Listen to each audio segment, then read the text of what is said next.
Good morning, everyone. So we are here.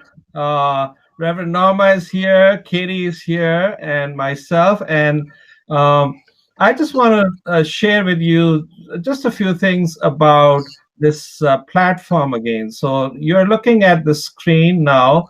You won't be able to have video chats on your tables while the session is going on. And we will have breaks in the session for table discussions, and we will have a questions for you to talk about. You can also send your own questions. So if you look at the ribbon on your right hand side, most likely, you'll be able to see this little thing called questions with a question mark. If you click there, you can type in a question. And when you type in a question, others can upvote it. So, for instance, if someone asks a question and the there are 6 people who think that's a brilliant question and this is something that the speaker should definitely answer, so please upvote it, and we would know which question the speaker should give priority when answering those questions. So that's the question section. The chat, you can have a chat with people, you can have a chat with everyone, as you all are already doing. You can also send direct messages to people. The best way to do that is to click on the attendees button, and you will see all the people who are there who are attending at that point. And what you are able to then do is you are able to click on those 3 dots, and you can have a direct message with people. So you can have one-on-one conversation with people across the venue. Doesn't matter if they're sitting on your table or not. You can also have table chats with people when the tables are visible to you. You can have table chats with people, and that button is available to you right there at the bottom of the table. Also, uh, if if there will be times, let's say it this way, there will be times when you can just raise your hand, and if you raise your hand like someone just did, if you raise your hand and then withdrew the hand. Okay, so if you raise your hand, if you raise your hand, then we can actually bring you to the stage, and then everyone can see you while you ask your question in person, and you will be on the stage with all 3 of us. So those are some of the instructions. If you're having problems with your video or with your audio, we do have a support person who is available to us at this time. And please do make note of him. His name is Chirag, Chirag. You can see him in the list of attendees, and you can send him a direct message, and he will help you with any technological problems that you may be experiencing. All right. So with all of that said, we can begin. And I have done a lot of talking. So Reverend Norma, there is a meditation that Katie is about to put on the stage, on the front stage. And would you be so kind to just read that meditation? Okay, Katie, we can put that. Do you want me to do that right now? Yep. Okay, hold on. Stand by. That's not what I want. Nope, That's the closing prayer, guys. And go.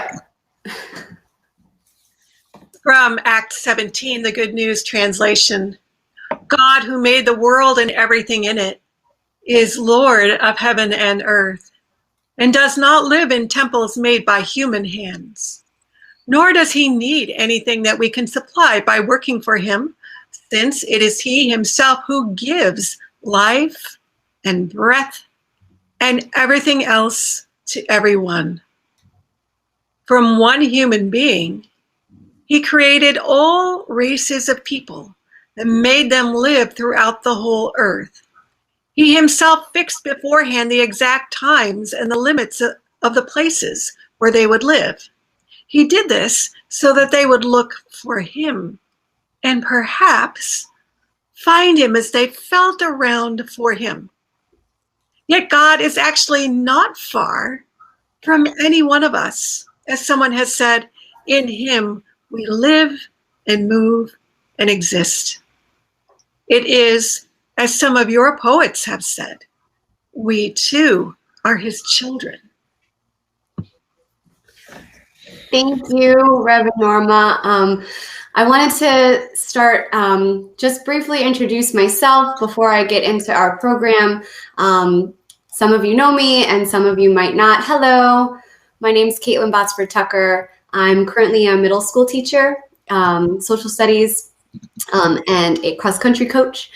And I have a bachelor's in history and a master's in teaching and American studies, where I focused on the civil rights movement, specifically in the Connecticut Valley. And I was very fortunate to be among a few teachers taken to South Africa to study apartheid in Johannesburg. And I have been really blessed in my studies to be able to speak with civil rights leaders from Diane Nash to Seth Mazumbuko one-on-one. And I'm really, really fortunate that I have this opportunity, thanks to Father Amjad, to be here with you guys today to talk about what I hope will be a very open discussion. And just as a primer, we're not here to debate, for example, the ills of slavery. I genuinely hope that that's something we can wholeheartedly agree upon as a blight of our nation. But we can and should use this as an opportunity to talk about some hard truths and discuss the direction of the church at this moment in time. Remember that when two or more are gathered in the name of justice, there is hope.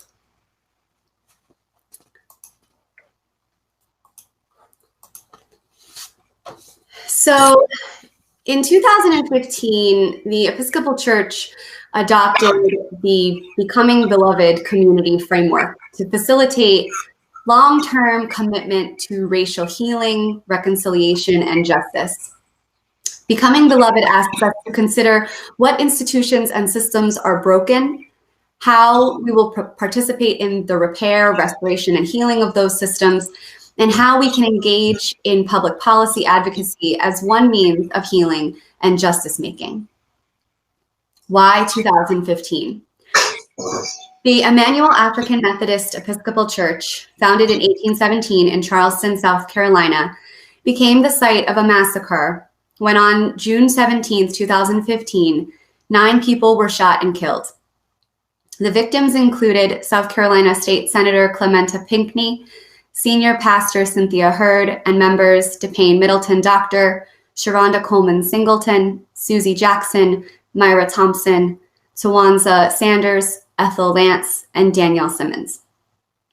Dylan Roof, a 21-year-old white male, was arrested shortly afterwards and charged with 9 counts of murder. The killings were investigated as and later deemed a hate crime. In one of the readings that was sent out for today, and it's okay if you didn't read them, but Michael Eric Dyson writes about the ways that Black churches and other spaces of Black life have come under attack and been magnets for hate. He also talks about the ways in which the mission of the Black church intertwines spiritual and political goals, and how could they not? The Episcopal Church is often slow, to say the least, to act, but this event and subsequent events have prompted a more mainstream discussion of where the church stands in our racialized society. The church recognizes that systemic racism exists and that as members of the church, we must be committed to tell the truth, practice the way of love, and become instruments of the healing and reconciling love of Jesus.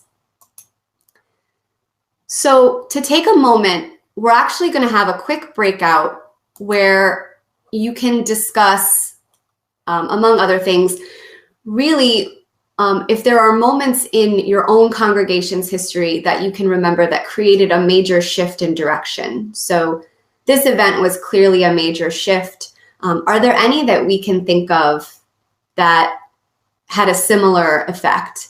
So actually, we're going to pause the session and you guys are going to be able to chat at your tables for a few minutes, and then we'll pull you back. Thank you so much, Katie. So this is a time for table discussions. The best thing is to take down this question or just remember it. Are there moments in your own congregation's history that you can remember that created major shifts in direction? I'm saying this because you won't be able to see the screen once we take a break. All right.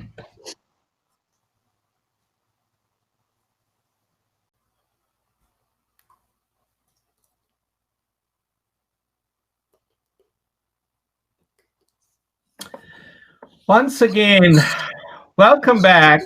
And if you had things that, and I'm sure you did, that you would really like to share with the entire venue, everyone present, we will definitely have an opportunity to do that. And so please keep taking your notes, and we will have an opportunity for you to come, one person from your table, to come on stage and share that with others. Katie. So I just wanted to really briefly address, there was a question about some modern civil rights leaders. And I think that that's a really great question. I also think that that's a lot more challenging of a question than it appears to be, because we could talk about names, you know, if you want to know names of people, you know, Ibram Kendi, Michelle Alexander, who writes about prison reform. There's also Mari Copley, who's Little Miss Flint. There are lots of people, but also I want to specify that I think in my teaching of the civil rights movement has so many different layers. So it's not necessarily just, at least in 2020, we really don't see a civil rights movement as strictly the historic civil rights movement that took place in the 50s and 60s and early 70s.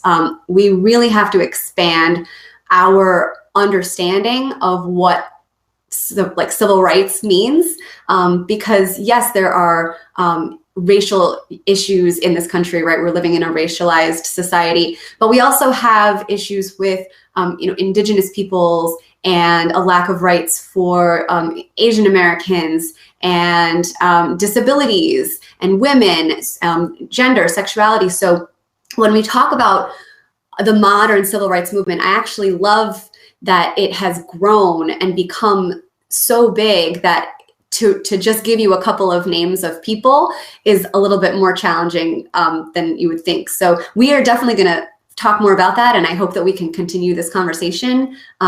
There's so much out there, but really to specify that it's no longer just Martin Luther King and Rosa Parks, right? We're no longer looking at for just two main people, and we're seeing a lot of different pushes across the spectrum depending on what rights people are looking for, because let's face it, this country has a lot of work to do.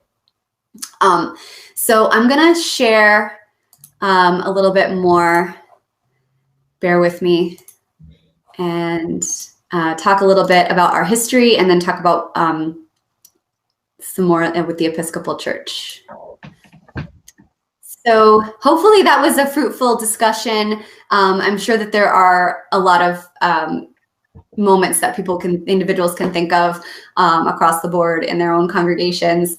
I really want to take a step back because so many people that I come across, especially in my line of work, they let me know that they hate history or hate social studies or just didn't like it in school, which honestly I never understand. Because how do you hate something that is literally your life? And I do mean your life right now in the present. I'm a little biased towards history. So I'm often equally dismayed when people talk around the subject of slavery or Black oppression by bringing up geography.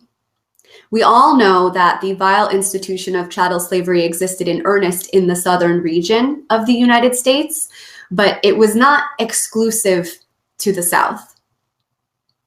As the story goes, the wooden pews in the historic Church of St. Paul's are etched with markings made by enslaved men and women. I've never really been able to corroborate that story, so rather than deal with anecdata, I asked my friends at the Shelton History Center to help me out. They provided me with the inventory of the estates of Daniel and Elizabeth Shelton. 5 names of men and women can be seen in Elizabeth's ledger upon her death, and in Daniel's ledger, right there, beneath a small sermon book, are the names of 8 men and women. Okay. But Caitlin, that was in 1747 and 1728, respectively.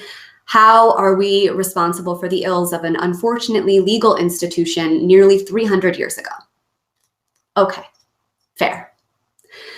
Article 6, Section 2 of Connecticut's 1818 state constitution disenfranchised Blacks and enslaved men and women, saying that every white male citizen who shall have attained the age of 21 years be an elector.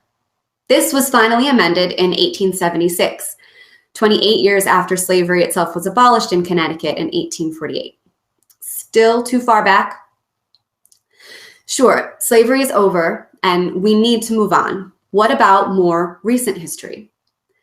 How about the race riots at Danbury and Ansonia high schools in 1975? Or 1979, when the New York Times reported from Stamford that cross burnings and other like incidents had increased in places like Norwalk, Ridgefield, and Danbury, citing a continuing pattern of discrimination across the state. Or the increase of hate groups in Meriden, where Klan members met at a town city hall in support of the Meriden police officer who had shot and killed a Black man suspected of shoplifting. We can go to the early 1980s, by which time an offshoot of the KKK, the Invisible Empire, had set up the Klan Youth Corps in Connecticut, a group for young supporters, and leaflets published by the Corps began appearing in high schools around the region. All this activity prompted the Connecticut Education Association, of which I am a member, to publish a curriculum guide, or Klan kits, about the KKK designed to help teachers explain to students the role of the KKK in American history. Or we could look to 1982, when James Farrens, a Shelton resident and Boy Scout leader, became the Grand Titan of the Connecticut chapter of the Invisible Empire. Farrens expressed that the KKK just want what everyone else wants. We're against busing, affirmative action, welfare, and crime. We believe that Blacks are inferior culturally and intellectually. And that was in 1982. It doesn't matter if our church is located in Shelton or Stamford or Charleston or Lowndes. The history of this country is incontrovertible, and our history is us, and we are our history, whether we like it or not. The last 3 days in July, I was fortunate to attend a webinar, Becoming Beloved Community Now. It was literally the largest Zoom meeting I've ever been to, and I didn't even know you could have 1,000 participants in one virtual space. I was told afterward that I was amidst some very important people, and I didn't really know any of that at the time other than Bishop Curry, but I quickly latched on to some individuals, and I'm going to talk about them briefly here.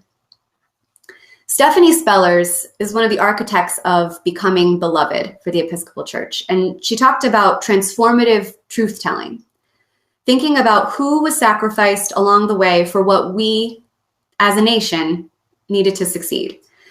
She said that the goal of this conversation is to understand the church's role in racial oppression and that all of us share the call of transformative truth-telling to lead our church and our nation to deeper justice and healing. Then Bishop Curry spoke at length. He talked about our options. We will either learn to live together, he said, or we will perish. Community becomes possible even when truth is told, he said. If you continue in my word and teachings, that truth will set you free. And that truth will provide the path for us to create a beloved community, so long as we recognize that there is plenty of room for all of God's children in this community of love.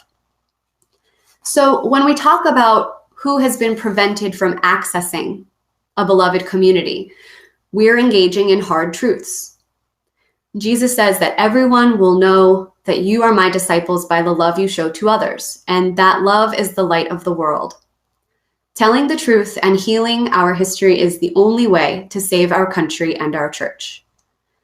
Bishop Curry is quick to point out that we as a church and we as individuals have often failed. But Samuel Beckett says, no matter, try again, fail better, fail again, fail better. If we are looking to create an anti-racist church, then we need to do the work and start by recognizing our failings, and then do our best to fail better.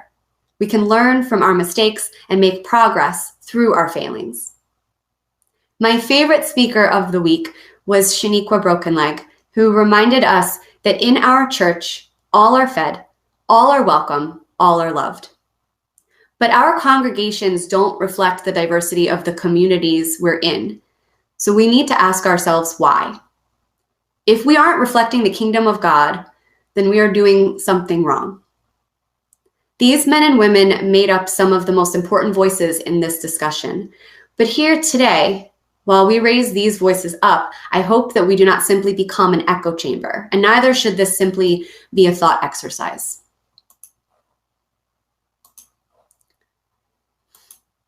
In one of our readings for this session, Robin Blake asks us to consider reevaluating the church's role in the civil rights movement.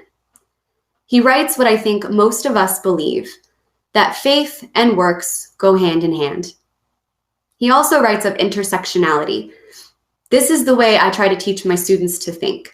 Nothing is purely political, strictly social, exclusively economic. Rather, everything is dependent upon everything else. But I think the most important nugget of wisdom comes when Blake says, one of the main beliefs of Christianity is that we are all created in the image of God and are perfect as we are. How can we use that justification when it suits our own personal political narratives and conveniently forget it when it doesn't? Jamar Tisby writes in his 2019 book, The Color of Compromise, that the trouble in the church today is one of complicitness. Christian complicity with racism in the 21st century looks a lot like Christians responding to Black Lives Matter with the phrase all lives matter. He writes that many white Christians wrongly assume that racism only includes overt acts, such as calling someone a bad name or expressly excluding people from an organization. But Tisby wants people to know that it's being complicit in racism that's the bigger problem today. It only requires a muted response in the face of injustice or uncritical support of the status quo. We must be critical, and we cannot be complicit in incidents of injustice.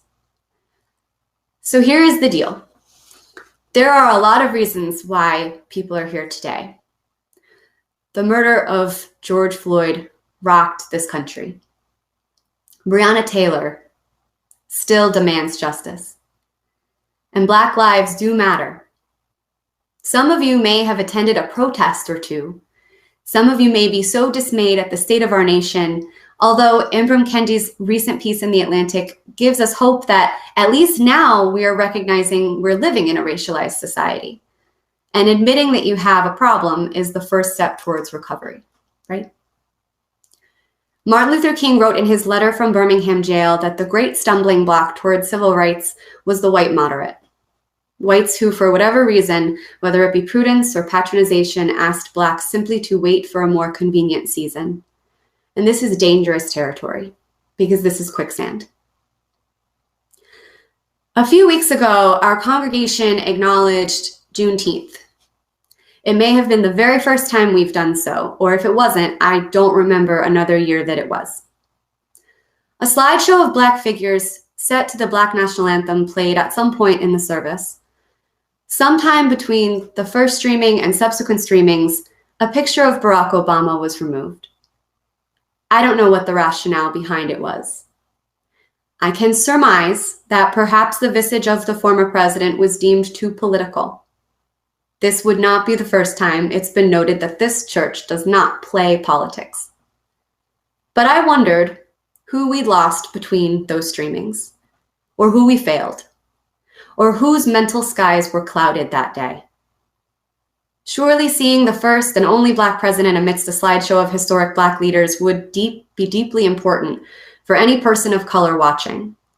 And surely we aren't going to pretend that historic leaders from the civil rights movement weren't political.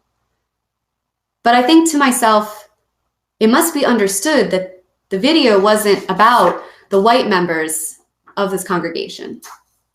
That video was about everyone else, in our congregations and outside of them. As the scripture says, everyone shall sit under his own vine and fig tree, and no one shall make them afraid. If we have our vine and our fig tree, great.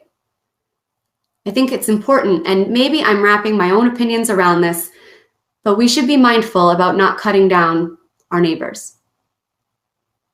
Some part of our response as a church has to be to respond as individuals, and that might mean taking little steps to understand, to ask questions, to engage with tough topics, to normalize saying, I have learned something new and my opinion has now changed, rather than holding fast or digging in further to old ideas.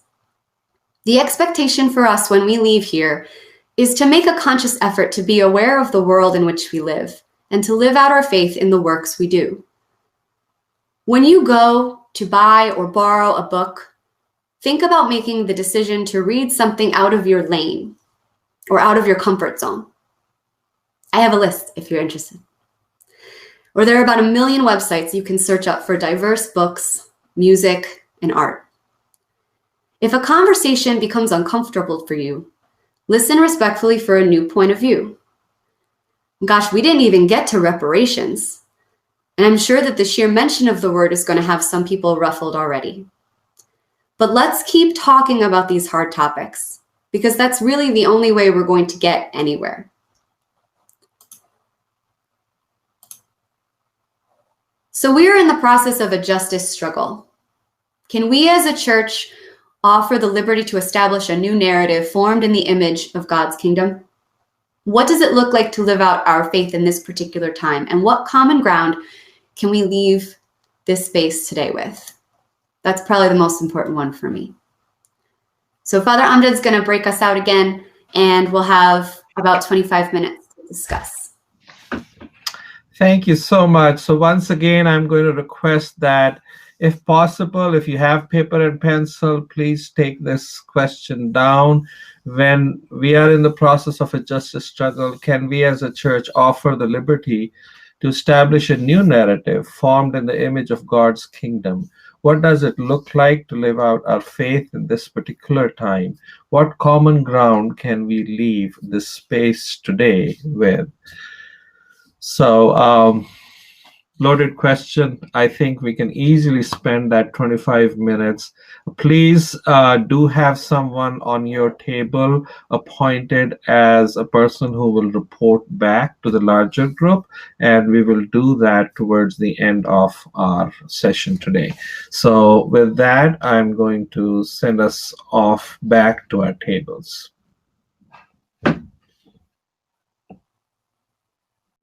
I can't see it. No, I can't. Okay.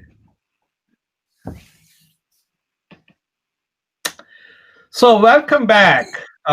We took a little over 25 minutes break. And as you can see, Katie is not online with us. And that is because her internet has gone down. But not to worry, she is driving over to another place where she can find internet and connect from there. So what we are going to do right now is we are going to actually take that question that was posed, and I will read the question, and then I'm going to invite Reverend Norma to be the first one to respond, and then I'll respond. And in that time, we hope our speaker will be back online. So the question says, question for the Reverend Amjad and the Reverend Norma. From my perspective, much of the modern movement for racial justice is extremely politicized, especially in white communities. How should the church relate to this? So, much of the modern movement for racial justice is extremely politicized, especially in white communities. How should the church relate to this? So, I'm going to invite Reverend Norma to respond to this. The first thought that came to me is that when we're talking about racial justice, that's something, kind of at a macro level. It's not just one-to-one kind of interactions. Basically, we're talking about policies and social practices that lead to racial injustice, to racial inequality. For many people, there's a division that they want to maintain between church and politics, so that they say, don't ever preach about politics. Don't get political. It's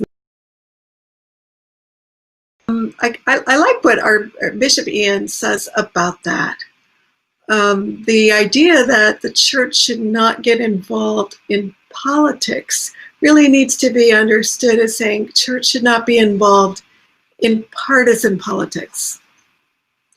Church is not there to tell you who to vote for or which political party to register with. But what we cannot do, because faith is joined to action, is cut our political life off from our faith, as if God is somehow not sovereign over our political life. All of our life needs to be part of our obedience, part of our discipleship with Jesus. And so it's legitimate to take that step over into politics in that sense, as part of our obedience, as part of our love for the neighbor. The image that keeps coming to my mind with Black Lives Matter is the Good Samaritan. And, we've got a community of color that's hurting. And I don't want our churches to be passing by on the other side because we don't want to mess with politics. That would be very sad. At the same time, there is, I think, implied in the question, a partisan political divide. And I think a gift of the Episcopal Church is that we are kind of known as a both-and church. And very often our congregations are purple. And this is a good thing. And at least we can see each other as human beings and as brothers and sisters in Christ.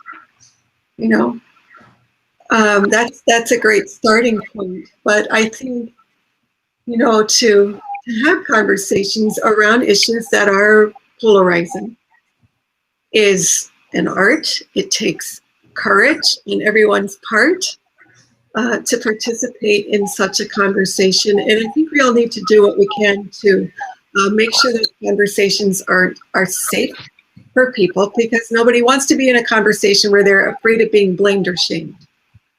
I think the visions, 8 principles for talking to each other across differences that have been widely used in our diocese are a good starting point for creating a framework of safety in which people can experience the freedom of showing up and speaking their truth and being heard, and also giving that gift of listening to each other.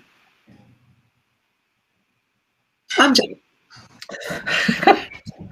All right. So what do I think about racial justice is extremely politicized. So I have to go back and say, what does it mean to be political? Uh, I think there are several nuances to what it means to be political. If it means being part of a narrative that a political party, that we say it's a political party, that we attach ourselves to that, and that's one way of thinking about it. If politics means the art of the impossible, finding solutions where there may be, where it may be really hard, um, then I would venture to say that most of life is political in that way. And that's the beauty of what God has given us, that we find solutions. I often remark to my wife that even my dog is extremely political.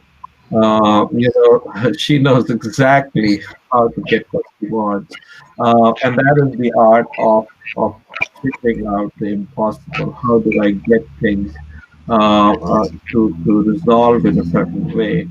So all this to say that politics, that perspective or nuance, isn't a bad thing. And that is why I think our Bishop Ian talks about partisan politics versus politics. Because when it gets associated with a political party, then it becomes partisan. And so, uh, and I would also say um, the problem that we have is that even in churches across denominations, we are really scared uh, to have our responses be informed from our faith. A little while ago, between us speakers, we were having this conversation that uh, one of the things that secularism has done is that it tries to take away the religious impact from things. So, for instance, I've always questioned, why is it that we refer to Martin Luther as Dr. Martin Luther King? Why not the Reverend Dr. Martin Luther? When his faith definitely had a huge role in making him what he was, and his actions, which, if that's what politics is, the actions of finding a solution, and his faith informed his action. So why have we stripped him from that title? And why do we do that? So the entire society is responsible for doing that, from taking away from faith the ability to inform our actions. And maybe, just maybe, and this is just my proposition, that maybe uh, we in churches are afraid of being stripped away of the impact of our faith on our action. So that's one perspective. Also, think about it. When you go to college and you receive your education, um, faith is presented as, if you have if your society is being informed by faith, then somehow that has to do with crusades and inquisitions and things like that, or everything bad. And so um, I think the challenge is, how does our faith claim a space back in the public square, where it is recognized for what it has to offer, and what I believe Christian faith offers, which is really wonderful, is the whole process of confession and then absolution. We underrate absolution. Confession is dealing with the truth. So I have to confess my sin. Okay. So for instance, in this context, if racism is a sin, then the first place to begin is maybe a confession of sin. And if we don't have churches where we can actually have a confession, then there is something wrong. We are not being a church if we cannot confess our sins. So we have to be able to confess our sins. But what is extremely important is that when a confession is made, absolution is offered. If absolution is not offered, then it is just reversing roles and not really the process of healing that should happen. So, but also at the same time, we can be at a place where we want to make a confession so that we can ignore the issue, so that we can get past the embarrassment of the sin. And so absolution is not just like get me out of my embarrassment. The whole idea of repentance is actually to deal with the problem, and that is extremely important. So Christian faith offers that, but how good are we in churches to do that? And if we can bring back that idea of confession and repentance, I think that our role in the society can be a very positive one, and would have lasting impact. And yeah, some people might think of it as politics because it would be actions that resolve things. But that's what Jesus was all about. He wanted healing. He wanted, he wanted reconciliation. So yeah, I think that the modern movement means really spending some time thinking about what the intersection of secularism and faith is, and what it has done to each other, and then go from there. So again, more conversation. So I see that our speaker is back, and so we can resume. Hello. I'm very fortunate that I live near family people who have Wi-Fi. Thanks, Mom.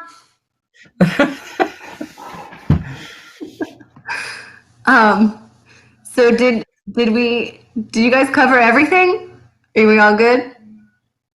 Yeah, so we can continue where we were after that. Well, all I have is a closing prayer, so I want to make sure that I don't stifle any more conversation if we want. Oh, okay. So here's what we can do now. Why don't we have the opportunity for people to come up and share what happened on the tables? So the way to do it is to raise your hand. So I would love for people to raise their hands so that we can bring you on the stage, and so that everyone can see and hear your report from your table. Don't all volunteer at once. But please do volunteer.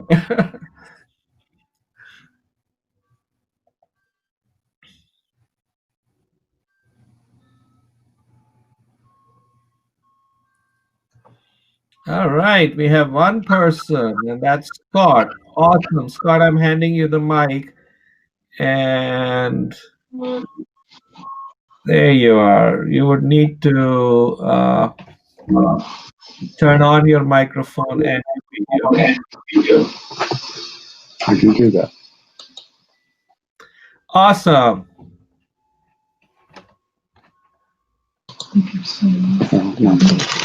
Okay. Good. All right.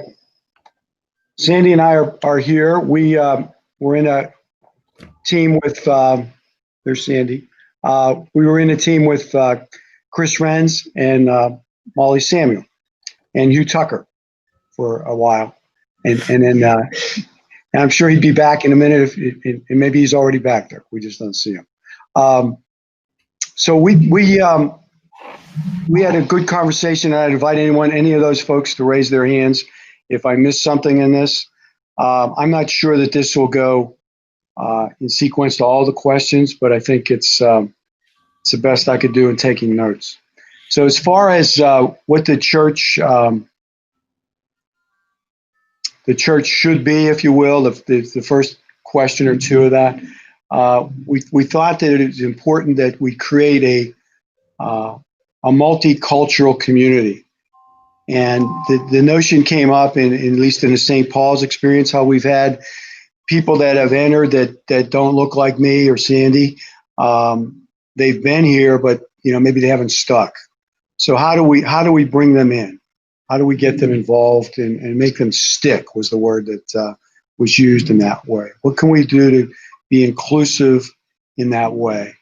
A thought that came up in trying to, in some ways, get there was during the hiatus from virtual worship, Sandy and I joined Reverend Tracy's worship service, and we're involved with her coffee hour, and just saw that as that was mentioned. Maybe that's another opportunity for us to expand in a way that at least is the next step.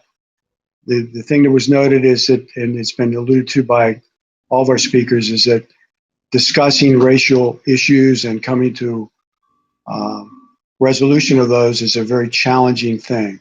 So, starting simple was something we thought of, and just if nothing else, being involved with their worship service or having them be involved with ours would be a way to get to know them in some fashion in this virtual way. So that came in. We talk about moving beyond ourselves, finding ways to get in the community, and then partnering with the church that doesn't look like us. The idea came up too in some discussions that have been going on of it doesn't matter where they came from, but they came on how sports tends to be a way in which people can unite regardless of what they look like, because there's a greater good in which they're focused. And I've had a couple great conversations with college football teammates in the last week, more than a couple, like 5 or 6, that have surfaced how we were alike, but how we were different, because we don't all look alike. So I think there's if we can find a way, and I'm Jed, you said it, it's Christ, maybe it's Christ first, start with Christ and then work downward from there. So that was one. The other thought that came up in all of this that was reflective of an individual who was a part of the conversation that I just mentioned, who he and his wife, they look like us. He and his wife have a sign in front of their house that says, hate is not acceptable here, or hate does not live here.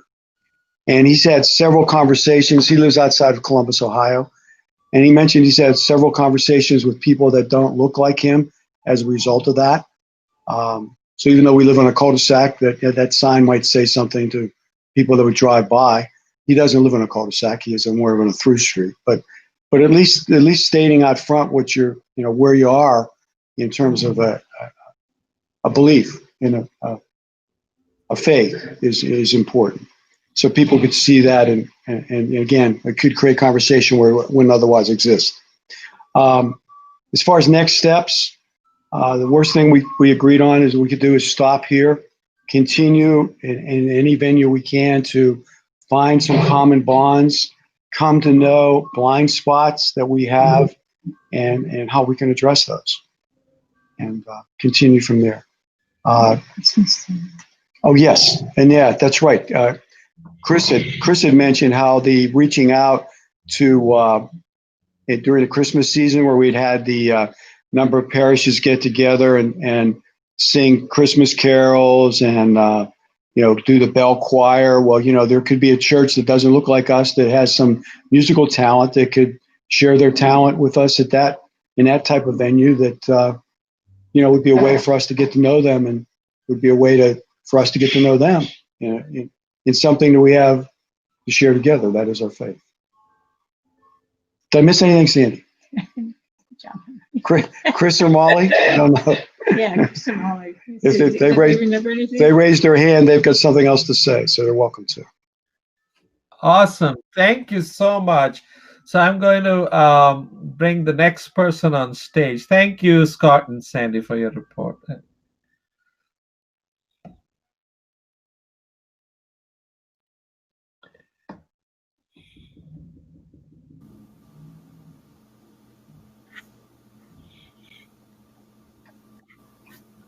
Hello. Hey. So I was in a group with Amanda and Winnie and the Reverend Anne from Haddam. And we talked about very similar things, it sounds like, to what Scott and Sandy's group talked about.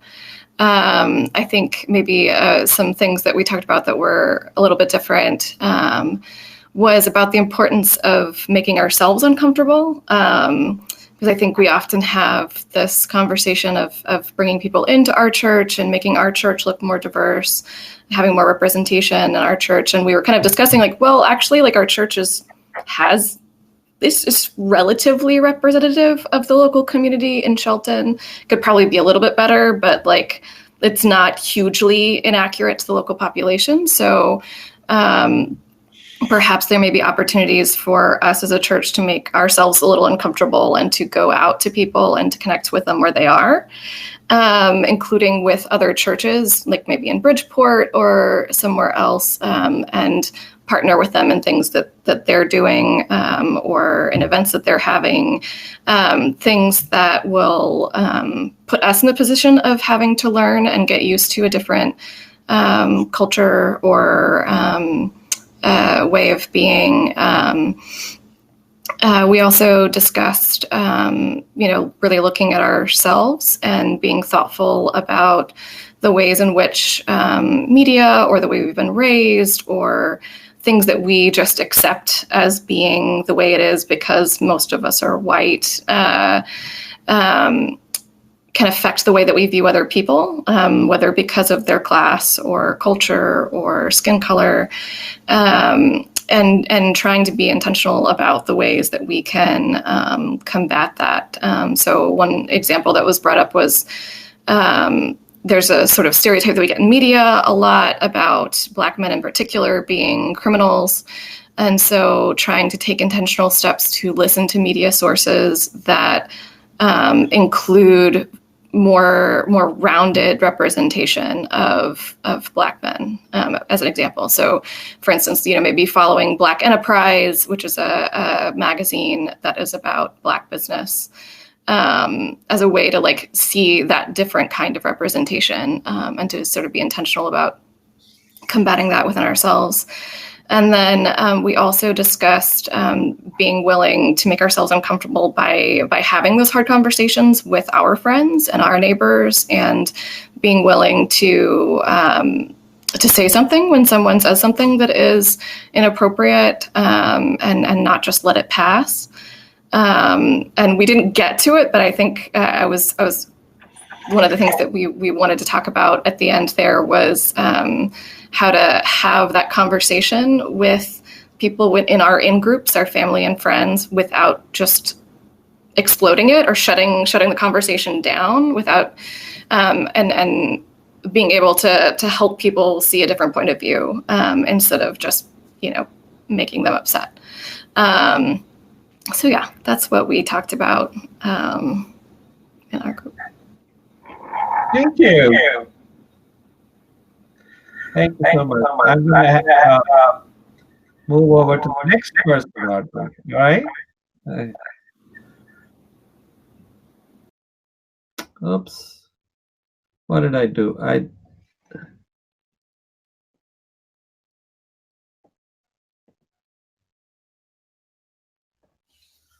Okay, Peter, I just sent you an invitation to come up. I'd like to just get my real face up. No, I'll leave that on. No. we discussed the whole question of how you engage in the conversation and how you reach out to people of color. And one of the issues that was raised was the fact that, most of us, I presume, live in pretty homogeneous suburbs where most of the people are white. And it's unlikely that we will have much success from within our own group. And, people are not moving into suburbs because, A, it's a big economic problem for a whole lot of people of color.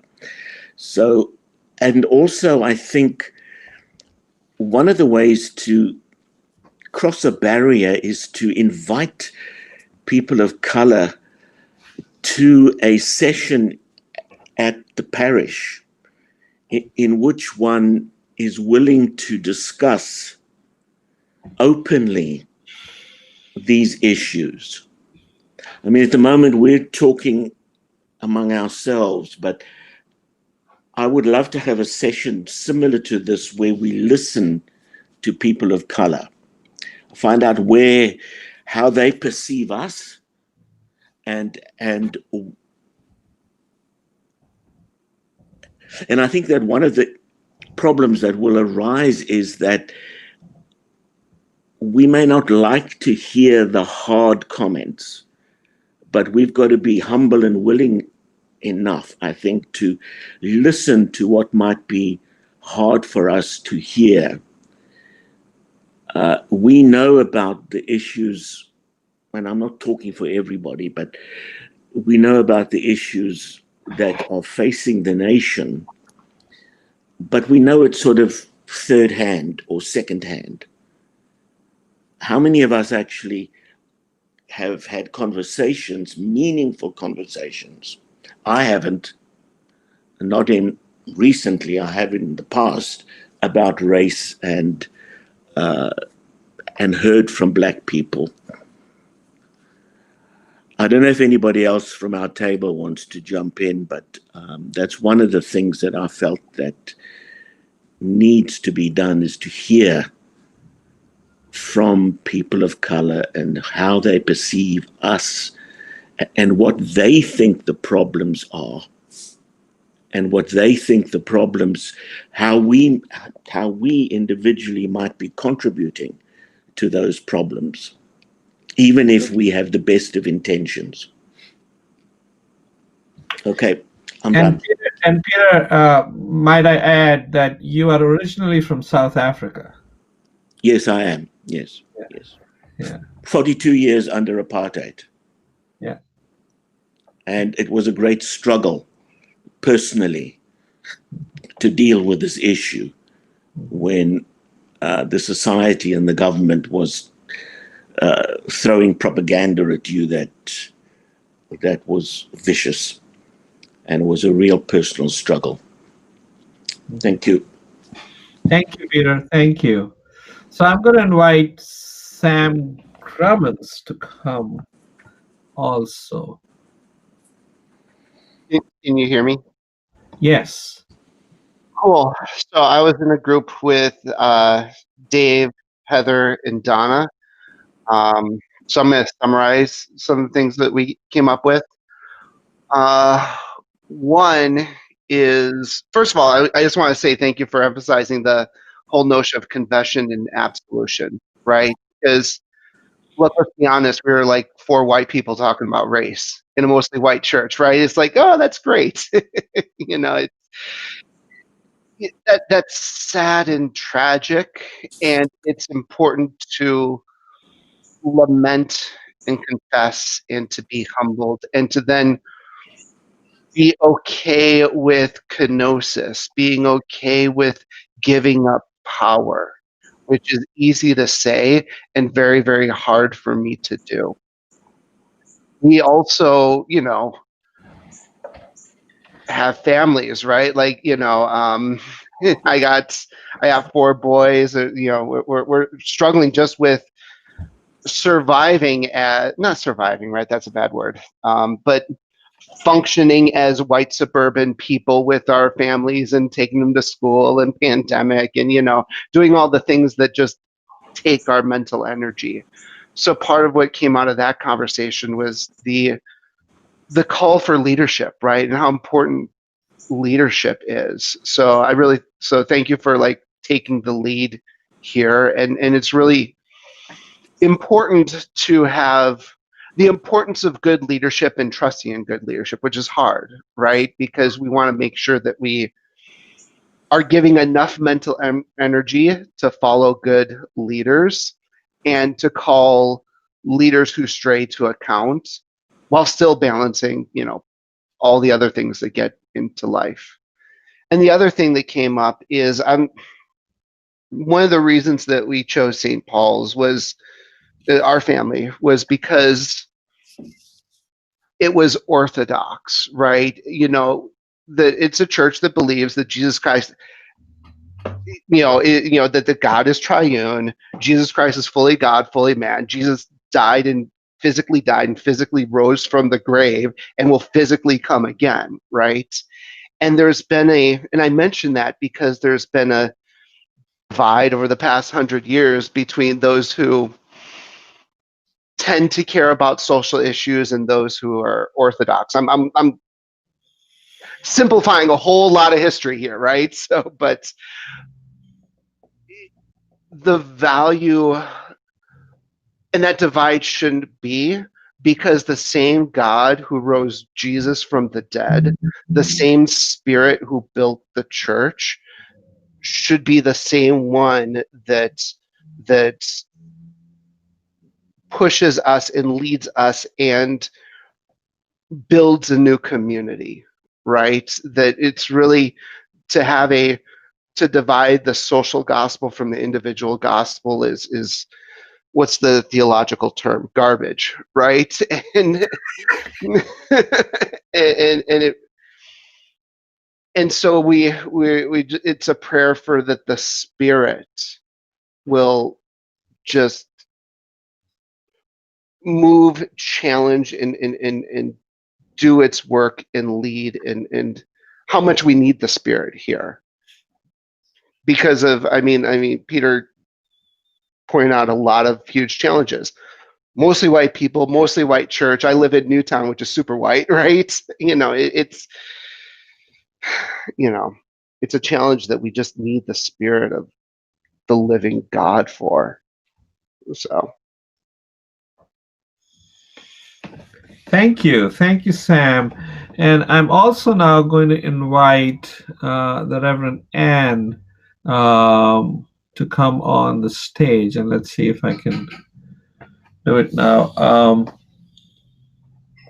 Oh, that's a beautiful picture of Sam and Carrie. All right.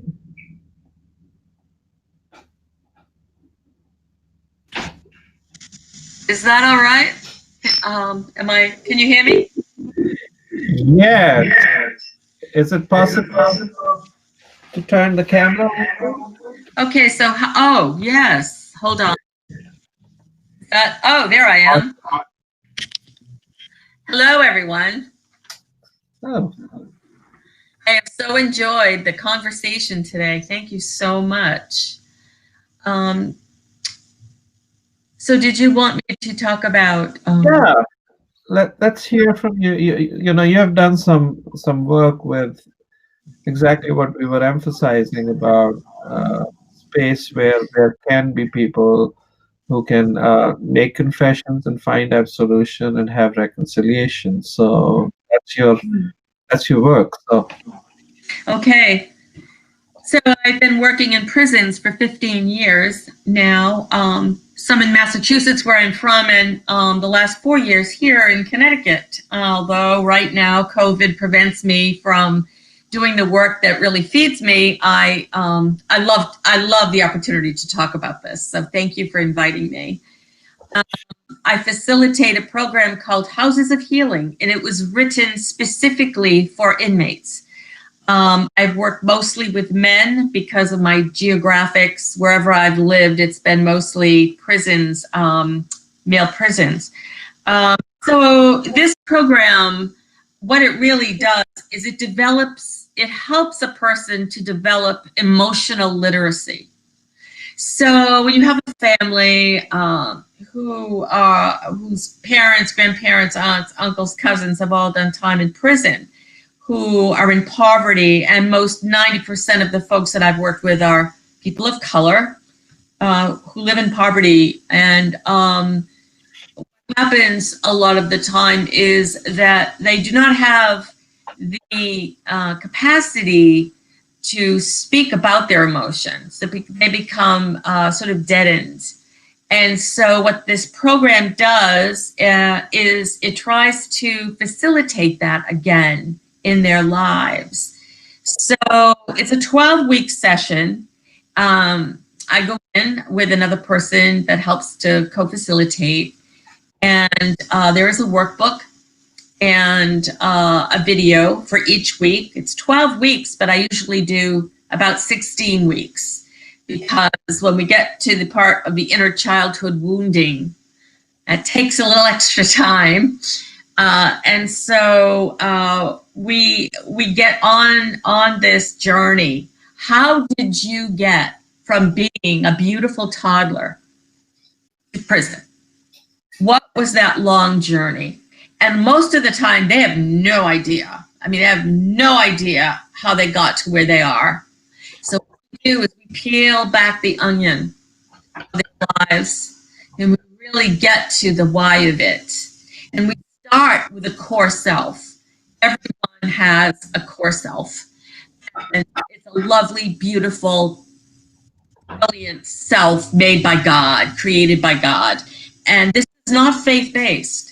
But I do bring God into it in several ways. So there are every week is a different piece. We talk about their sub-personalities, the personalities that they think they are. Anger, resentment, the road from childhood to prison. We get to restoring dignity, facing guilt, shame, and the impact of their crime, which brings in the forgiveness piece. And it brings in the forgiveness of themselves and the forgiveness of others and the forgiveness of their community, if that's possible. And a lot of times it is possible. Self-forgiveness and grief is a really tough one. 90% of the men that I have have worked with through the years have been sexually abused. Either by a family member or a neighbor or a Boy Scout leader or someone that they have come into close contact with in their school years. So there's so much anxiety. There's so much fear. They're going 1,000,000 miles an hour physically and mentally and emotionally. And so the idea is to have them come into the room we meditate. At the beginning of each class, we meditate that initially they've been in their cells all day, in a fight all day. Their cells have been ripped apart by their officers for whatever reason. So they're all ramped up. And so we begin with the meditation to sort of get them calm so that they can talk about these things because they're not easy to talk about. And so I bring in the video. We have the workbook. They have their homework, which they come in with, and we discuss all of these things. But I've been doing this for a long time, and I cannot tell you the authentic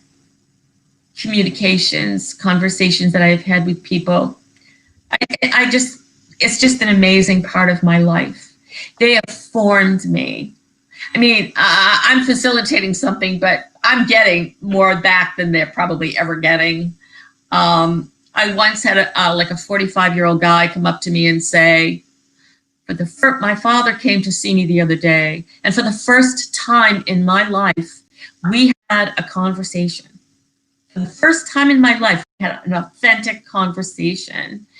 And that wasn't me. That was the work he did in this facilitation. And so they're rediscovering all the time who they are, what happened, how they're responsible, how their parents are responsible. Can they face up to that? Can they have these difficult conversations with their family? So a lot of this has formed me around the conversations we're having about racial reconciliation. Because for me, it is a lot of this is all the same thing. It is talking about forgiveness, reconciliation. What are you going to do about this? What am I going to do about it? How do we talk to our families and our friends about what has happened to us? How do we ask forgiveness to a community? I mean, I heard a guy once say, you know, I beat a guy up once who was just walking down the street. I made fun of his tie. I ripped his tie off. That's how it started. And he said, I haven't thought about it till now. But how often has that guy decided that he wasn't going to take a walk down a busy street, that he wasn't going to take his wife out for dinner, that he wasn't going to do A, B, and C? They begin to understand the impact of their behavior. It is just far-reaching. And that's what I see with the conversations about reconciliation. Again, the far-reaching effect of whites on the population of people of color is so far-reaching. And again, I'm not talking about bad names and hurting people of color. I'm talking implicit bias and how that has been such a sin in my life. You know, racism is a sin. And it has been so meaningful to me to be a part of this prison work, but also to begin to explore how the both of them meet and connect. And I'm just very happy today to be here to talk to you about it. I really am, and I appreciate the invitation.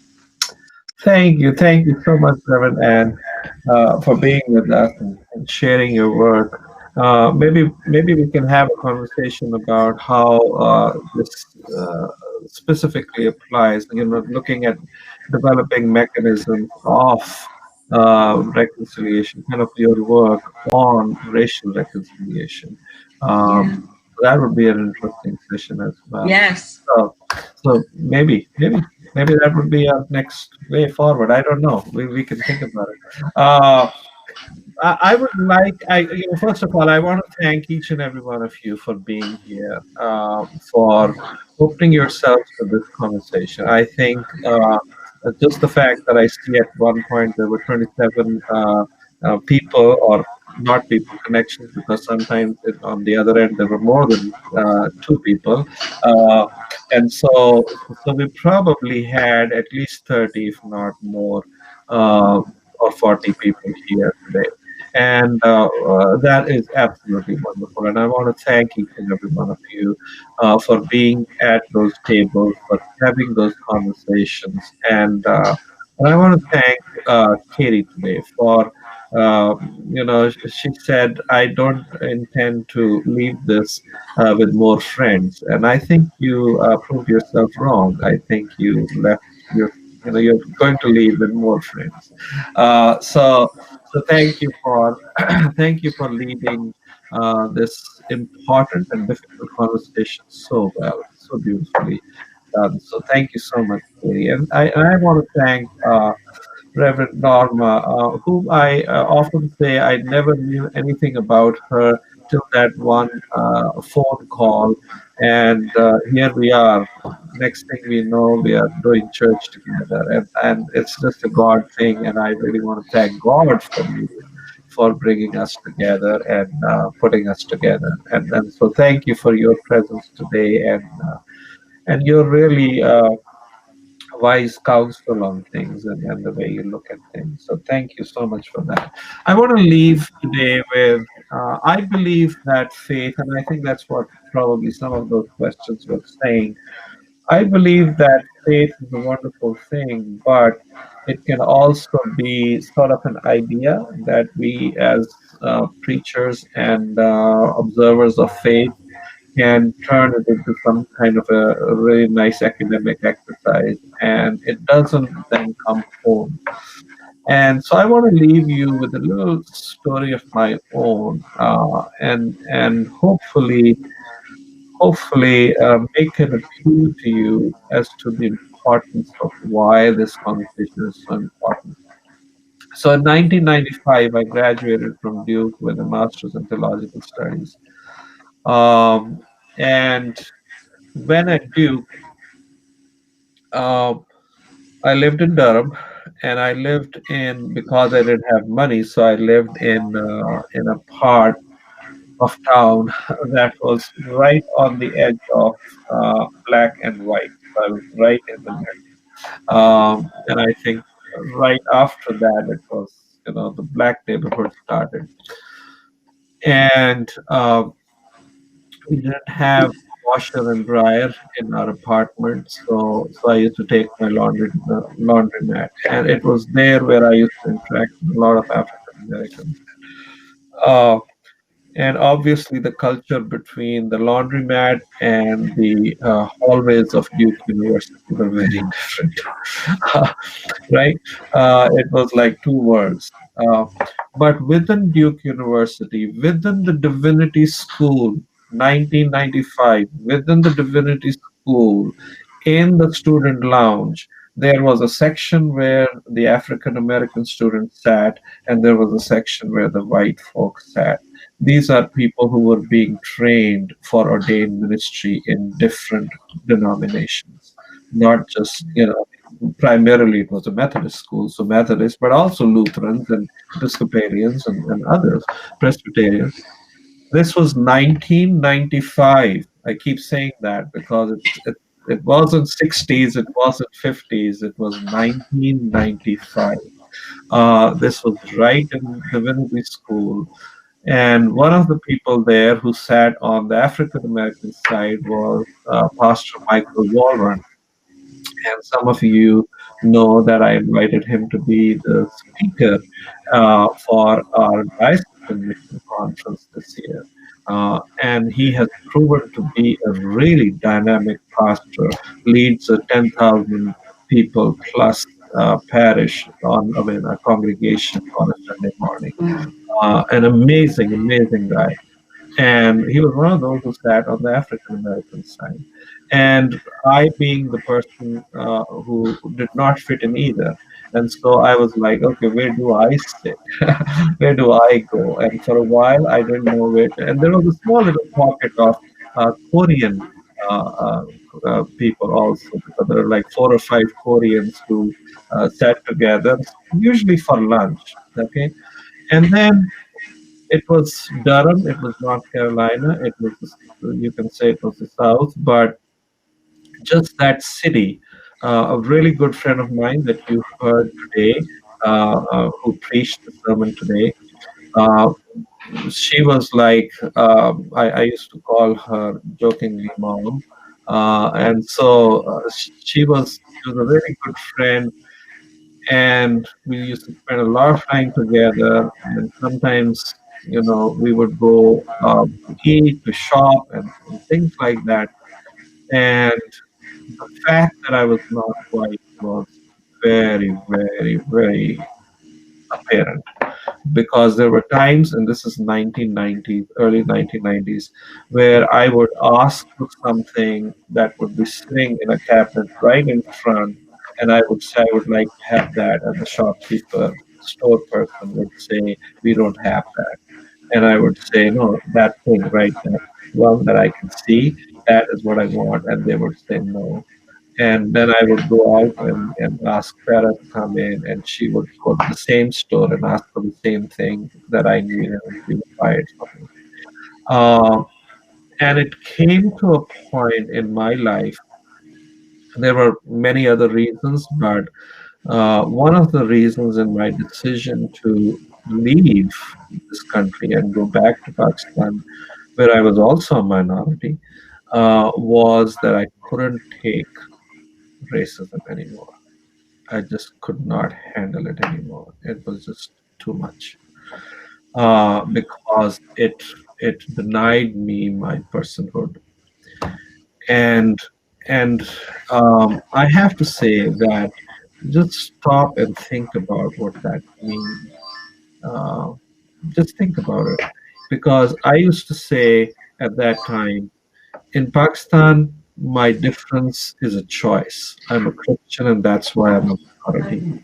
In this country, I am discriminated not because of a choice, but because of what God did.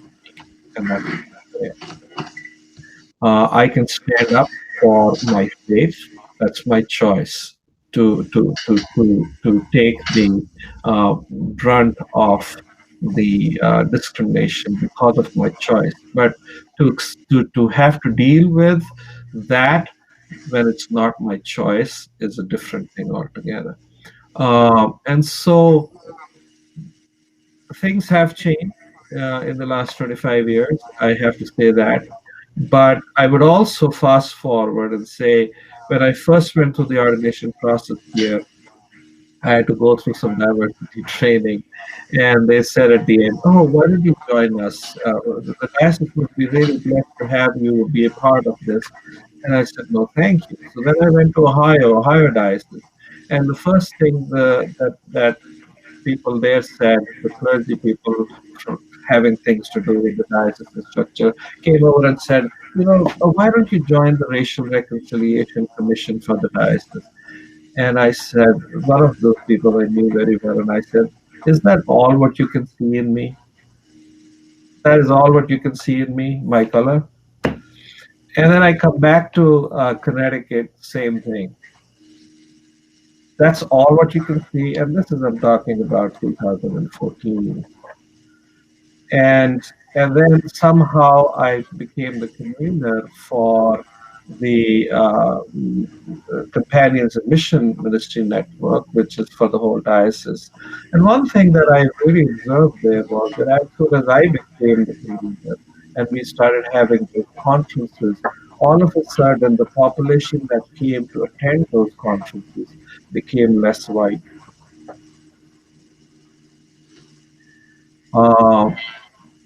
That, my friends, is how racism works. It's not about how and what people say to you on your face. It's also how people react. And then the second time we had a conference, I was determined I was going to bring an African American speaker.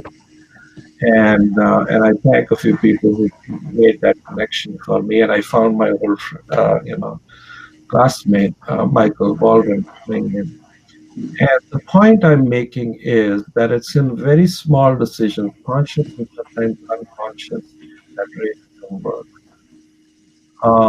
And we, as a society, lose so much when we don't deal with our own racism, And so this is a very important topic. And at the same time, I really truly believe that it's not a topic where we lay blame on people. It's a topic where we invite people to a conversation and really begin to think about how can we truly do what Martin Luther King used to say about the core of our character should define us, not the color of our skin. So it's not our identity that should be important. It should what we have to offer. And yes, that is rooted deeply into the cultures that have brought us up.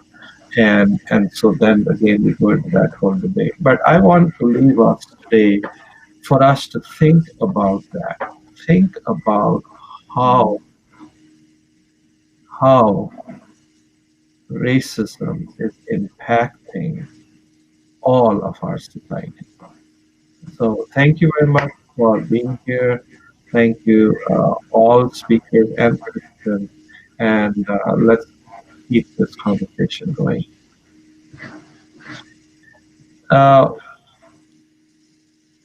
Would one of you like to send us out in prayer? Awesome. So why don't I just read this? I will bless those who put their trust in me. They are like trees growing near a stream and sending out roots to the water. They are not afraid when hot weather comes because their leaves stay green. They have no worries when there is no rain. They keep on bearing fruit. May the blessing of God Almighty, Father, Son, and Holy Spirit be with us now and forevermore. Amen.